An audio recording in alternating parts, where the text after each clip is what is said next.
हम सब लोग इस सत्संग स्थल पर सदगुरु कबीर साहब जी को याद करने के लिए बैठे हैं। सदगुरु कबीर साहब के ज्ञान को अपने जीवन में उतारने के लिए बैठे हैं। सदगुरु कबीर साहब ऐसे महान संत हुए हैं जिनको हम कभी भूल नहीं सकते हैं, और जिनको कभी भूले ना उसको याद कैसे किया जाए। जिस चीज़ को भूल जाए उसको याद किया जाता है। सदगुरु कबीर साहब एक ऐसे महान संत हुए जिसकी तुलना हम किसी से नहीं कर सकते हैं। वो बेजोड़ है, का जोड़न मिलना मुश्किल है। ऐसे महान संत हुए हैं। कबीर का अर्थ होता है महान, और जिस प्रकार सदगुरु कबीर साहब का नाम महान है, उसी प्रकार उनका कर्म महान, उनका ज्ञान महान, उनका आचरण महान।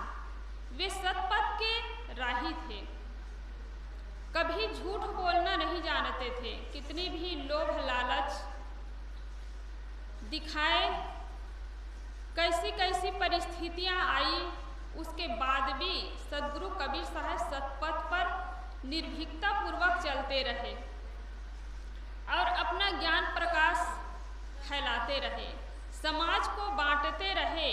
खुद दुख झेल करके, उल्टी सीधी बातें सुन करके भी सदगुरु कबीर साहब समाज के हित के लिए सोचते थे, जन कल्याण के लिए सोचते थे। सदगुरु कबीर साहब आज से 550 साल पहले जो उन्होंने संदेश दिया, वो केवल उसी समय के लिए नहीं था, न केवल आज के लिए है, बल्कि आगे के लिए भी रहेगा।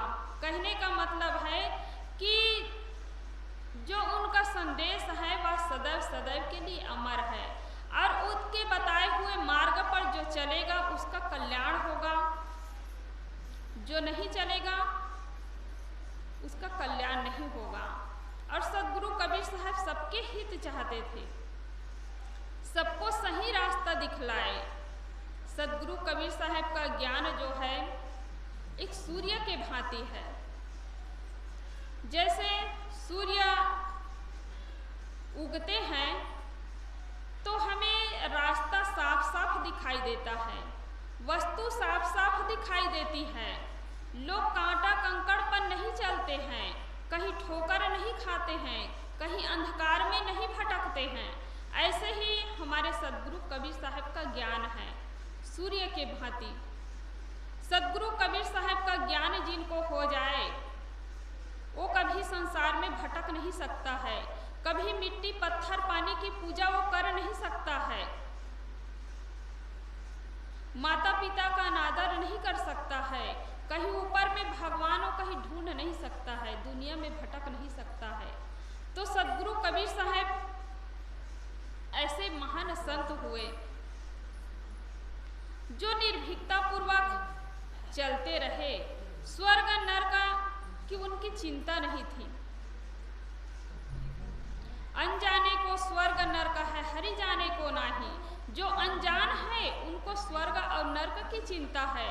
स्वर्ग में जाएंगे कि नरक में जाएंगे इसकी चिंता है, इसका डर है। लेकिन जो हरि को जान गया है, जो परमात्मा को जान गया है, जिनको आत्मा बोध हो चुका है, वो उनको स्वर्ग नरक की कोई चिंता नहीं है, निर्भीकता पूर्वक चलते हैं।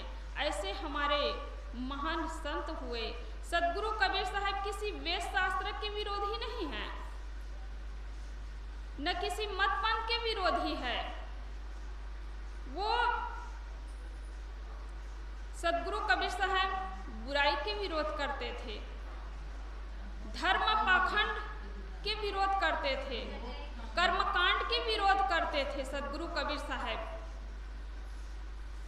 और सत्य के उपासक थे, मानवता के पुजारी थे सदगुरु कबीर साहब। तो ऐसे महान संत की हम आज जयंती मना रहे हैं। सदगुरु कबीर साहब ऐसे गर्मी के दिनों में जन्म लिए इस धरा पर, और गर्मी के दिन में ही ये हम कबीर जयंती मनाते हैं और बड़े ही हर्ष के साथ सबका चेहरा खिला हुआ रहता है, सबके चेहरे पर मुस्कान है, क्योंकि सदगुरु कबीर साहब के जो ज्ञान है वो आग के समान है। आग के पास आप घास फूस कागज कुछ भी ले जाओ तो बचेगा नहीं। ऐसे सदगुरु कबीर साहब के ज्ञान के सामने ये कर्मकांड, अंधविश्वास, चमत्कार ये कुछ भी टिकने वाला नहीं है। और इसमें यदि आदमी उलझा हुआ है, चाहे सदगुरु कबीर साहब के नाम से ही कई मत पंथ देखने को मिलता है, तो इसका मतलब है कि सदगुरु कबीर साहब को वो नहीं जानता है। सदगुरु कबीर साहब को तो मानते हैं कि हमारे इष्ट देव है, झूम झूम करके उनके भजन गाते हैं, पूजा करते हैं, लेकिन उनके ज्ञान को नहीं समझते हैं। सदगुरु कबीर साहब को ज्ञान को समझना और उनके अनुसार चलना, यही सदगुरु कबीर साहब को मानना है। हम केवल उनका नाम जप ले, उनकी पूजा आरती कर ले और बताए हुए मार्ग पर नहीं चल रहे हैं, तो इसका मतलब है कि आप सदगुरु कबीर साहब को नहीं मान रहे हैं। मान लो जाए कि उदाहरण के रूप में ले लीजिए कि आपके मान लो जाए 2 बेटा हो। एक बेटा आपके फोटो रख करके रोज पूजा करता है, अगरबत्ती घुमाता है, आरती जलाता है, और आपकी एक भी बात नहीं सुनता है, ठीक है ना, एक भी बात नहीं सुनता है। और एक बेटा जो है आपके फोटो की आरती नहीं करता है, अगरबत्ती नहीं घुमाता है, और फिर आपके आज्ञा के अनुसार वो चलता है, आपकी सेवा करता है, तो कौन से बेटा आपको पसंद होगा?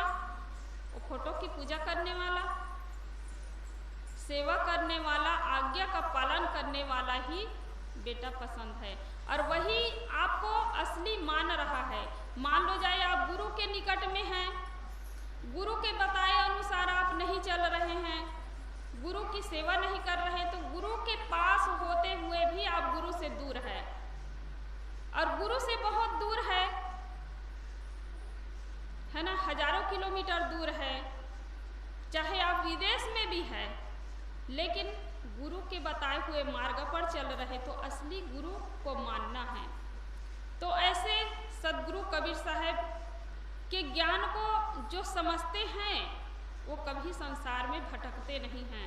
सदगुरु कबीर साहब जिस चीज़ को खंडन किए हैं, और आजकल तो गाड़ी मोटर की ज़माना है, 1 किलोमीटर दूर भी लोग पैदल नहीं चलना चाहते हैं, लेकिन उस समय गाड़ी मोटर ट्रेन कोई सुविधा नहीं थी, फिर भी सदगुरु कबीर साहब पैदल चलते चलते समाज के हित के लिए सोचे, समाज को ज्ञान बांटे, और वही समाज सदगुरु कबीर साहब जिस चीज़ का खंडन किए हैं, जिस चीज़ को दूर हटाना चाहते थे, और उसी को सदगुरु कबीर साहब के नाम पर ही लागू कर दिए।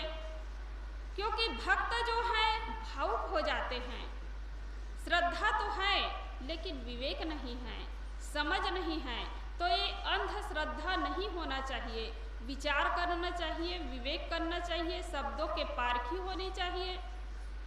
तो आँख मूंद कर लोग मानते हैं। कई बार क्या होता है, प्रत्यक्ष में कहा जा रहा है, प्रत्यक्ष में जो हो रहा है, लेकिन वही सुनी सुनाई बातों में ही अटक जाते हैं लोग, कभी विचार नहीं करते हैं। एक बार क्या हुआ कि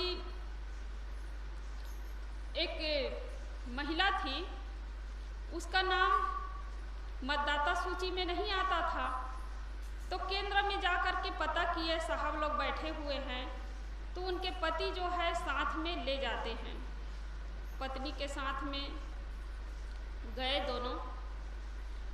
अब फिर साहब लोगों से पूछते हैं उनके पति कि मेरी पत्नी का नाम जो है मतदाता सूची में क्यों नहीं आता है।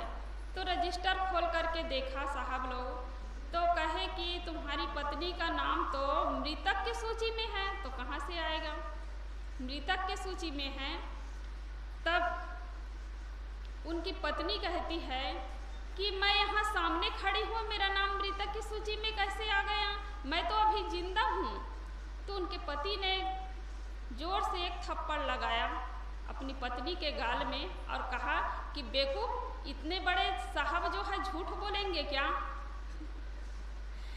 इतने बड़े साहब झूठ बोलेंगे? अब पत्नी खड़ी है, अब देखिए उनके विचार को, उनके विवेक को, कि पत्नी खड़ी तब भी दिखाई नहीं दे रहा, इतने बड़े साहब क्या झूठ बोलेंगे? ऐसे ही बड़े बड़े गद्दी पर बैठ करके, ब्याज गद्दी पर बैठ करके कहा जाता है कि दो दो कितना होता है? 4 होता है। तो ब्याज गद्दी पर बैठे वो क्या कहते हैं? 2 2 5 होता है। तब पब्लिक जो है जितने बैठे हैं वो आंख मूंद करके सत्य वचन महाराज, और छोटा बच्चा यदि कह दे कि 2 2 4 होता है, अरे ये तो छोटा बच्चा है, लेकिन बहुत बड़े महापुरुष है कह दिए तब कि 2 2 5 होता है, तो आंख मूंद कर, यही दशा इस संसार के है और आंख मूंद करके मान रहे हैं। तो सदगुरु कबीर साहब हमारी आंखों में उंगली डालकर जगाते हैं कि विश्वास न करो, विवेक करो। विश्वास से काम चलने वाला नहीं है। विश्वास करोगे तो तुम धोखा खा जाओगे, संसार में भटकोगे। सबके अंदर में समझ है, विवेक है, इसीलिए मनुष्य को क्या कहा जाता है? प्राणियों में सर्वश्रेष्ठ प्राणी कहा जाता है। खाना पीना सोना तो गाय बैल भैंस भी जानते हैं। जहाँ पर हरी हरी घास हो तो गाय जो है पर्दा कूद करके चली जाती है ना? तो ऐसे खाना पीना तो सब जीव जानते हैं और परिवार पालना भी जानते हैं, लेकिन विवेक करना, समझ के अनुसार चलना, ये मनुष्य का काम है। इसलिए विवेक करना चाहिए, विचार करना चाहिए, कभी आंख मूंद करके नहीं मानना चाहिए। तो सदगुरु कबीर साहब वेद शास्त्रों के विरोधी नहीं हैं, बल्कि ऐसे अंधविश्वास चमत्कार का बोलबाला है, वहाँ पर सदगुरु कबीर साहब बोलते हैं। सदगुरु कबीर साहब कहते हैं महान पुरुषों की वाणी भी आदरणीय है, वेद शास्त्र भी आदरणीय है, जो उनमें अच्छी अच्छी बातें हैं उसको मानो। सत्संग सुनने के लिए जाते हो, कई ऐसे मत पंथ हैं, तो उसमें भी विवेक करो, विचार करो। साधु ऐसा चाहिए जैसे शुभ सुहाए, सार सार को गही रहे थोथा दे उड़ाए। साधु का मतलब कोई सफेद कपड़ा पहन करके बैठा हो वही साधु नहीं है, आप लोग भी साधु है। विवेक करिए, विचार करिए। जैसे सूप में चावल पछोड़ते हैं तो भूसा जो है ना, वो बाहर निकालते हैं भूसा को, और फिर चावल है जो सार है उसको सूप में रखते हैं। ऐसे हम सबको चाहिए कि धर्म ग्रंथ को पढ़े तब भी विवेक पूर्वक पढ़े, कहीं सत्संग सुनते हैं तो विवेक पूर्वक सुने। तो सदगुरु कबीर साहब हमें सतपथ पर चलना सिखाए। सदगुरु कबीर साहब कभी ये नहीं कहे कि ऊपर में कोई भगवान बैठा हो, उनकी तो पूजा करो, उपासना करो, ये सदगुरु कबीर साहब नहीं कहते हैं। कस्तूरी कुंडल बसे मृग ढूंढे बनवाए, ऐसे घट घट राम है दुनिया जानत ना। घट घट में राम है ना? सदगुरु कबीर साहब के ज़माने में राम शब्द का बहुत प्रचलन रहा, लेकिन राम शब्द को सदगुरु कबीर साहब ने नकारा नहीं। वो दशरथी राम की पूजा करने के लिए सदगुरु कबीर साहब नहीं कहा। जो सबके घट में जो रमने वाले हैं, राम, चेतन, भगवान, ईश्वर, वही असली ईश्वर है, भगवान है, ऊपर आकाश में नहीं है। और ये सब सीख दिए सदगुरु कबीर साहब। सदगुरु कबीर साहब के लिए क्या कहते हैं कि भैंसे को मंत्र पढ़ा दिया। कहते हैं ना कि सदगुरु कबीर साहब ने भैंसे को मंत्र पढ़ाया, लेकिन सदगुरु कबीर साहब ने भैंसे को मंत्र नहीं पढ़ाया। अभी आप पढ़ा करके देखिए, मंत्र बोल सकते हैं क्या? भैंस बोल सकते हैं? नहीं बोल पाए। सदगुरु कबीर साहब ने कमज़ोर से कमज़ोर व्यक्ति जो कभी ऊपर उठ नहीं सकता है, जो कभी जग नहीं सकता है, ऐसे लोगों को भी सदगुरु कबीर साहब ने ऊपर उठाया। मान लो जाए कोई अनपढ़ व्यक्ति है, एकदम अनपढ़ व्यक्ति कुछ नहीं समझता है, उनको भी आप प्यार से कुछ सिखला सकते हैं, पढ़ा सकते हैं। उनको कहा जाए कि तुम्हारे अंदर इतनी योग्यता है, तुम बहुत कुछ कर सकते हो, तुम ऊपर उठ सकते हो, दुनिया में इतना विकास कर सकते हो, तो वह व्यक्ति के अंदर जो शक्ति है, जो चेतना है, वह जागृत हो जाएगी और उनको लगेगा कि मैं संसार में बहुत कुछ कर सकता हूँ।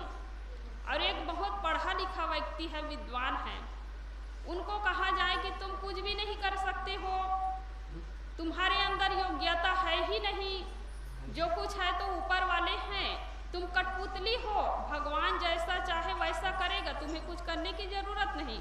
तो आदमी सोचना ही बंद कर देगा, विचार करना ही बंद कर देगा। अरे कुछ भी करो, चाहे किसी की हत्या करो, चाहे कुछ भी करो, मुझे तो नहीं लगेगा, वो भगवान करवा रहे ना। किसी के गले में छुरी भी चला दिए तो मेरी गलती नहीं है, क्योंकि वो भगवान करवा रहे हैं। तो ऐसे पाठ पढ़ाने वाले लोग भी मिलते हैं। तो सदगुरु कबीर साहब हमारी चेतना को जागृत किए, हमारी शक्ति को जगाए, और सबके अंदर में जो शक्ति है, सबके अंदर में भगवान है, ईश्वर है, कहीं ऊपर में नहीं है, और उसका जगाने वाले सदगुरु है। तो ऐसे महान सदगुरु कबीर साहब के हम जयंती मना रहे हैं। उनके बताए हुए मार्ग पर चले, विवेक करे, विचार करे। कई बार क्या होता है कि अपने परिवार के लोग ही कह देते हैं कि तुम्हारे अंदर कुछ योग्यता ही नहीं है। बच्चों को कभी माँ बाप नहीं कहना चाहिए कि बेटा तुम कुछ भी नहीं कर सकते हो। मान लो जाए बच्चा पढ़ाई में फेल भी हो गया, तब भी नकारात्मक सोच उसके अंदर मत डालिए, कमजोर मत बनाइए, है ना। कि अरे उल्टा सीधा माँ बाप बोलने लगते हैं, परिवार के लोग बोलने लगते हैं, तो बच्चे का मन एकदम टूट जाता है, उनका दिल टूट जाता है और कुछ भी कर बैठता है। आज हम देखते हैं कि परीक्षा में कहीं फेल हो गया तो कोई जहर का प्याला पी लेता है, कोई फांसी पे लटक जाता है कि साल भर पढ़ाई किया हूँ उसके बाद भी। तो माँ बाप उसको प्यार दीजिए। जब बच्चा फेल हो जाता है, कहीं काम बिगड़ गया, तो फिर उसको प्यार से समझाइए। बच्चा कहीं गलती करता है तो आप आते हैं और क्या कहते हैं, 2 चांटा लगाते हैं। तो बच्चा समझता है कि ये जब ये काम करूँगा तो मुझे 2 चांटा पड़ेगा, तो अब सामने नहीं करके क्या करता है, बाद में करता है। जब आप कहीं ड्यूटी में चले जाते हैं, खेत खलिहान चले जाते हैं, तब वो बच्चा वो काम करता है। अभी तो नहीं है, अभी तो चांटा पड़ने वाला नहीं है ना, चांटा मारने वाला नहीं है, तो वो गलती करता है। तो उस जगह पर आप प्यार से समझाइए उसको कि अमुक काम करेंगे तो गलत है, गलत हो जाएगा, इस प्रकार प्यार से समझाइए। तो सदगुरु कबीर साहब के ज्ञान जो है चुंबकीय ज्ञान है। एक बार जो दर्शन पाता है बस आप ही का हो जाता है ना। सदगुरु कबीर साहब के ज्ञान जो है चुंबकीय ज्ञान है, और सदगुरु कबीर साहब के जितने भी ज्ञान हैं वो मौखिक ज्ञान नहीं है, प्रैक्टिकल ज्ञान है। प्रैक्टिकल करके सदगुरु कबीर साहब दिखाते हैं। एक बार क्या हुआ कि एक पंडित जी तालाब में घुस करके सूर्य भगवान को पानी दे रहे थे अपनी अंजलि से ना। सदगुरु कबीर साहब देखते हैं कि इस पंडित जी को कुछ कहना तो बेकार है, क्योंकि समझने वाला नहीं है, उल्टा सीधा बोलना शुरू कर देगा और वो अपना काम करना नहीं छोड़ेगा। तो सदगुरु कबीर साहब ने क्या किया कि एक नदी के किनारे ही सामने ही एक क्यारी बना लिया, जैसे सब्जी भाजी लगाने के लिए क्यारी लगाते हैं ना, बनाते हैं, ऐसे क्यारी बना करके नदी में घुस करके पानी उलीचने लगे। फिर आवाज़ आती है तो पंडित जी आंख बंद किए थे, तो आंख खोलकर देखते हैं कि कबीर तुम क्या कर रहे हो, तुम्हारा पानी तो वो क्यारी में न जा करके नदी में वापस आ रहा है। तब सदगुरु कबीर साहब की कहे कि अब बस अब मुझे मौका मिला, कहे कि मेरी क्यारी तो ये पास में है, वहाँ तक जब पानी नहीं पहुँच रहा है तो सूर्य भगवान यहाँ से कितने दूर है, क्या यहाँ पानी दोगे तो वहाँ तक पहुँच जाएगा। तो पंडित जी की आंखें जो है खुल जाती है और उनके शरण में पड़ जाते हैं। तो ऐसे सदगुरु कबीर साहब सबको जगाते रहे। तो बड़े बड़े पंडितों के जो पोथी है, पुराण है, उनके सामने फैल है। सदगुरु कबीर साहब, आधी साखी सिर खड़ी जो निर्वारे जाए, क्या पंडित की पोथियाँ जो रात दिवस मिली गाए। सदगुरु कबीर साहब की आधी साखी को ले लीजिए और बड़े बड़े पंडितों के जो पोथी पुरानी है उनको ले लीजिए, तो आधी साखी में ही जान है, आधी साखी में ही हमारी सुरक्षा है। हम आधी साखी को ही अपने जीवन में उतारेंगे तो हमारा कल्याण हो जाएगा। दूसरों को समझाने के लिए तो पोथी पुराण की आवश्यकता है ना। मैं माइक में यहाँ पर बोल रही हूँ तो कई एक उदाहरण है, कहानी है, कंथली है, साखी दोहा है, ये दूसरों के लिए है, लेकिन मेरे लिए तो एक सदगुरु कबीर साहब की आधी साखी ही पर्याप्त है। उसके बताए हुए मार्ग पर चलेंगे तो हमारा कल्याण हो जाएगा। तो आज सदगुरु कबीर साहब के जयंती हम मना रहे हैं। आज यहाँ पर ये सत्संग कार्यक्रम हो रहा है, लेकिन मुझे एक कमी लग रही है, आप सबको भी लग रहा होगा कि हर पूर्णिमा के समय और पिछले साल भी जब कबीर जयंती का कार्यक्रम हुआ, बड़ा कार्यक्रम भी हुआ वहाँ फरवरी में, वार्षिक कार्यक्रम, उसमें भी परम पूज्य श्री घसिया साहब जी रहते थे साथ में और मुझे कोई चिंता नहीं रहती थी। भले बुजुर्ग थे, अब बुजुर्ग होते हुए भी जवानों से भी ज़्यादा है ना, 4 बजे रात में ही गाड़ी चलाकर चले जाते थे। बरसात हो रही है फिर भी वो गाड़ी चलाकर चले जाते थे। कहीं जानवर के लिए इंजेक्शन लगाना हो, कहीं फोन आ गया 4 बजे रात में ही, तो बस उसकी चिंता उनको रहती थी कब जा कर के मैं इलाज करूं।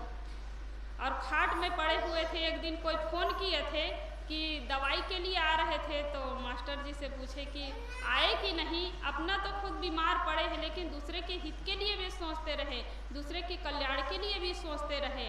और जब तक थे साथ में, 2 साल तो हो ही गया मुझे यहाँ रहते, तो साथ में थी तो मुझे कोई चिंता फिकर कुछ भी नहीं लगता था कि कोई भगत आएंगे या किसी भगत के पास फ़ोन लगाना है कहीं कार्यक्रम में, ये भी मुझे चिंता नहीं लगती थी। तो आज हमारे बीच नहीं है, ये पहला कार्यक्रम है कहना चाहिए। तो जो कुछ उनसे मुझे प्यार मिला और ज्ञान मिला, मैं चलने का प्रयास करूँगी और अपने तरफ से जितना बने हम दूसरों के लिए भी कुछ सोचें। और सदगुरु कबीर साहब का ज्ञान यही है कि हम दूसरों को कुछ देना सीखें और देने वालों का ही ये मूल्य होता है, देने वालों का ही महत्व होता है। एक पुराना गाना है